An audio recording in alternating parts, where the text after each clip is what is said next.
নমস্কার বন্ধুরা, এখন সন্ধে 7টা বাজে। মাছগুলোকে একটু খেতে দিয়ে দিচ্ছি।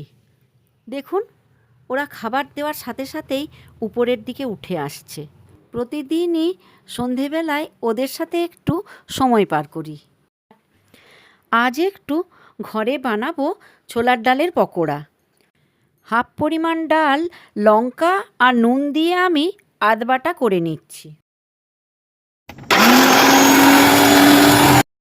আর বাকি ডালটা আমি পুরোপুরি পেস্ট করে নিচ্ছি। এরপর দুটো ডালের পেস্টকে একসাথে মিশিয়ে তাতে পেঁয়াজ কুচি, লঙ্কা কুচি, 1 চিমটে বেকিং সোডা দিয়ে ফেটিয়ে নিলাম।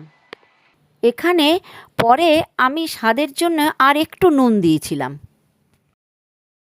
কড়াইতে ভালোভাবে তেল গরম করে নিয়ে একে একে পকোড়ার শেপে ছেড়ে দিচ্ছি। এই ভাজাটা পুরোটাই আমি কম আঁচে করেছি। ভালোভাবে ভেজে নিয়ে সার্ভিং প্লেটে একটু সসের সাথে বাড়ির সবাইকে খেতে দিলাম।